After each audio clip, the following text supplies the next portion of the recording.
Hi again, Gary Zacharias with the Apologist bookshelf. I've got a scientific book for you this time. The author is Fuzale or Fuz Rana, R-A-N-A, Fuz Rana, and he's part of Reasons to Believe, which is a science and Christian organization combining science and Christianity. And he works with Hugh Ross there, and Hugh have written several books together, and he's written other books with other individuals. He's got a background in biology and chemistry, and so he's a really sharp guy. The book is called The Cell's Design. It came out in 2008, so it's a little bit older, but the information inside is just amazing. I mean, look at the title, The Cell's Design. 100 years ago, 150 years ago, people thought the cell was just a simple bag of protoplasm with a dark nucleus in the middle and that there's not much happening there.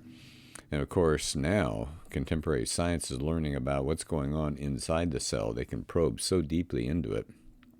And actually, there's some really wonderful computer aided works that show what's going on inside the cell that actually make your mouth drop as far as seeing the kinds of things, transportation and the way RNA and DNA works, and just all this stuff is just fascinating.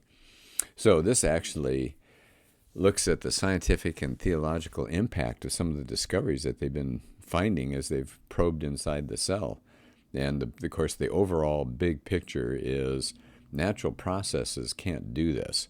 And so Fuzz makes a positive case for life being a supernatural origin. And he highlights all the biochemical features that are going on inside the cell.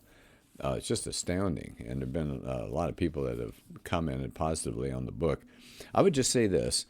If you're not a huge fan of science, you might give it a pass and just look for summaries here because it does get into some details. But what I did, since I didn't understand a lot of it, I would just hit the highlights along the way and look at his illustrations and kind of catch the big picture. So it shows you that he really knows what he's talking about. He's backed this up with all sorts of evidence and good footnoting and things like that. I thought I'd look at chapter 4. He calls it Such a Clean Machine. And he starts talking about automobiles and automobile engines and all. And he said so many motors and machines going on under the hood of an automobile. But he said they're inside a cell too. And so I'd like to look at this chapter with you and just talk about a few of the motors that are going on. He goes into many more examples, but I'm just going to keep it pretty short. And he says these biomolecular motors look a lot like humanly designed engines, except one huge difference. They're way superior to man-made counterparts. Amazing. And so he says this actually updates the famous watchmaker argument that was popularized in the 18th century by William Paley, who was a British theologian. And Paley said if you come across a watch, you know immediately this thing was man-made. Natural processes couldn't do this. And so I just wanted to focus on a couple of, he calls a subsection of this chapter a gallery of molecular motors. And he's got probably half a dozen or so. But I'm just going to hit a couple of them. One is the famous one that has been done more than once. Michael Behe talked about it in his book, Darwin's Black Box, and it's about the bacterial flagellum. And Fuzz says this has become the poster child for intelligent design. It looks like a whip, basically, and it extends outside of a bacterial cell surface. And he said some bacteria just have one of those, and others have several. And when they spin around, they can the cell then can zoom around the environment that he's in. And I didn't realize that he points out that there are over 40 different kinds of proteins that make up the typical bacterial flagellum. So we're not talking about one kind of protein that just managed to, by fluke, to get here and start doing its thing. I mean, it took a lot. And he says if you look at the components of this flagellum, it has to go on inside the cell and then out through the cell's surface and then create this whip out there. So inside it's got a stator and a rotor and a drive shaft. And then it's got a bushing as it goes out of the cell membrane. It's got a universal joint and then a propeller. So it's amazing. It looks like a man-made motor. He says essentially it's just a molecular-sized electric motor. And so he's got an illustration of it. So I'm going to leave that one alone. There's another one here. Like I said, I'm just going to do a few of them. He says just recently a couple of teams of biochemists uncovered another kind of rotary motor that functions as a pump. It pushes fluids. And so I won't even go into all the details of how all these things work. But he says if you take that bacterial flagellum as an example, he said something that's really interesting about it is you have to do each step as those proteins come together. You can't just have 40 proteins just kind of fall into each other's arms and create this amazing whip. It says each step seems to have been planned with subsequent steps in mind. So first, you have the proteins are turned off. In other words, they do not continue to try to make a whip or the bacterial flagellum. They don't do that until the bacterial cell somehow senses that it's the time to produce the flagella. So when that happens, then two proteins get built. And then in a next step, more proteins are built. They come online one at a time. So at first, it's the innermost structure of the flagellum. That'd be the rotor and the stator, and then the drive shaft and the bushings. And once you get all of that, then the third level of creation happens when you get the universal joint and the whip-like flagellum. So it says it's a well-orchestrated process, really, that these proteins are present at the proper time. They don't just all happen at once. So I think that's interesting. I didn't know that. Okay, so he talks about a few more motors and all, and he's got a lot of good illustrations to let you see what's going on there. One that I wanted to focus on, it's an amazing molecular motor. It's called Dynein, Dynein. If you have a chance, just go online, do a Google search, Dynein, and see if you can find a computerized illustration of the movement of this Dynein. It looks like almost like a little robot that rides across microtubules inside a cell, and these microtubules form and then fall apart and then form again, and they act as little highways. And Dynein is a big electric motor, and it moves cargo through the cell along these microtubule tracks. And so Dynein carries on its back, in a sense, a piece of cargo, whatever it happens to be, and walks it along this microtubule to its destination. And it literally looks like walking. You'll see it if you have a chance to take a look at that sometime. Pretty incredible. And then they've discovered something else with Dynein, that the distance that Dynein moves varies with the size of the cargo. So in other words, the motor shifts gears in response to its load. Sounds like a car again, doesn't it? Okay, so basically, he says when he gets finished talking about all these different motors and all, he says, experience teaches that machines and motors don't just happen. Yeah, no kidding. Even the simplest require thoughtful design and manufacture. And so that's back to the watchmaker argument by Paley again.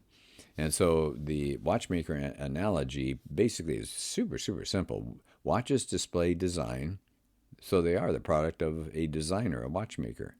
Well, now we can say organisms display design, therefore organisms are the product of a creator. Well, that watchmaker argument didn't fare very well since it was done in the 1700s. I mean, like David Hume went after it, and they said that, well, you're really comparing two different things, organisms and watches. They're way too dissimilar to make an analogy.